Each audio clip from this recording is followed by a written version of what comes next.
हमने बचपन में पढ़ा कि मोहम्मद अली जिन्ना बहुत बड़े वकील थे और उस जमाने में शायद उनकी आमदनी 4,000 रुपए पर डे से ज्यादा थी, जो आज भी बहुत बड़ी चीज है। और मोतीलाल नेहरू उससे भी बड़े वकील थे। मैं पूछना चाहता हूं, ये उस जमाने में हजारों रुपए पर डे की आमदनी के लिए पेमेंट कौन करता था? किसी हिंदुस्तानी का मुकदमा लड़ रहे थे क्या? भारत तो बहुत गरीब था, हम तो अकाल और भूखमरी से झेल रहे थे। पेमेंट कौन कर रहा था? अंग्रेजों के मुकदमे लड़ रहे थे ना, इसीलिए तो। और मैं यह भी बताना चाहता हूं, जिसमें अशफाक उल्ला खां, राम प्रसाद बिस्मिल, चंद्रशेखर आजाद, काकोरी कांड, जो लखनऊ के पास ब्रिटिश सरकार का खजाना क्रांतिकारियों ने लूट लिया था, ब्रिटिश सरकार का वकील कौन था?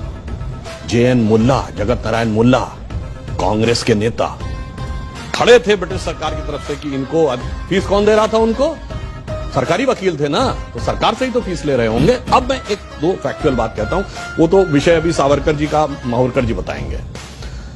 मैं एक बात कोट करता हूं, बहुत बड़े एक साहित्यकार हुए VS नायपॉल, जिनको 2003 में नोबेल पुरस्कार मिला है अपनी किताब एमंग द बिलीवर्स के लिए। उन्होंने बहुत पहले एक किताब लिखी, इंडिया द वुंडेड सिविलाइजेशन। उन्होंने कहा भारत दुनिया का एक विचित्र देश है, एकमात्र देश है जहां राष्ट्रवाद को बढ़ाने वाला नहीं, राष्ट्रवाद को कमजोर करने वाला इतिहास पढ़ाया जाता है। नंबर 2, उन्होंने कहा ये एकमात्र देश है जो अपने लिखे इतिहास को ऑथेंटिक नहीं मानता, दूसरों के लिखे इतिहास को ऑथेंटिक मानता। उन्होंने कहा ब्रिटेन में जाइए, कोई ब्रिटिश, फ्रेंच या जर्मन के लिखे इतिहास को नहीं मानता, कोई जर्मन, इटालियन या स्पेनिश के लिखे इतिहास को नहीं मानता। कहा उससे भी बड़ा आश्चर्य यह है कि ये विदेशियों के लिखे इतिहास को ही प्रामाणिक नहीं मानता है, जिन्होंने इस पे हुकूमत की, जो इसके दुश्मन थे, उन दुश्मनों के लिखे हुए इतिहास को प्रामाणिक मानता है। कहता इससे बड़ा दुर्भाग्य किसी देश का नहीं हो सकता। अब मैं बताता हूं उसमें हुआ क्या।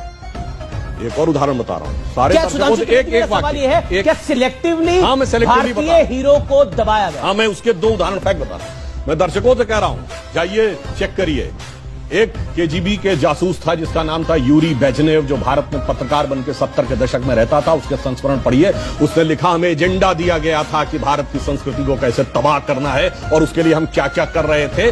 जो बात इन्होंने कहा कि नूरुल हसन साहब बने तो उसके बाद क्या हुआ, वो छोड़िए। अब मैं एक उदाहरण बताता हूं।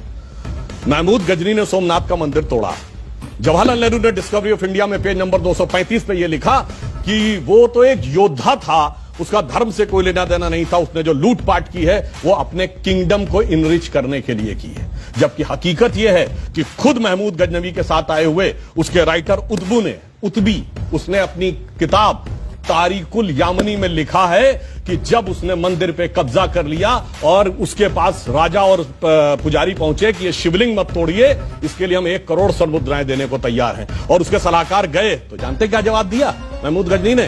कि मैं तोड़ूंगा जरूर इसलिए कि कयामत के दिन मैं बुत फरोश के रूप में जाना जाऊं, बुत शिकन के रूप में जाना जाऊं, बुत फरोश के रूप में। यानी नहीं पता पढ़ाई जाती, यानी ट्रेवल, यानी मैं एक बुत फरोश का मतलब हुआ कि जो मूर्तियों के साथ बिजनेस कर रहा हो, उसके लिए नहीं, मूर्ति को तोड़ने। फिल्में हम लोग देखते हैं, युवा पीढ़ी को प्यार मोहब्बत की बातों में बड़ा आनंद आता है। एक लाइन और कह दूं तो, प्यार मोहब्बत की बात हो तो क्या नाम याद आते हैं? शाहजहां, नूरजहां, जोधा अकबर, सलीम अनारकली, शीरी फरहाद, लैला मजनू, यही पढ़ाया गया ना।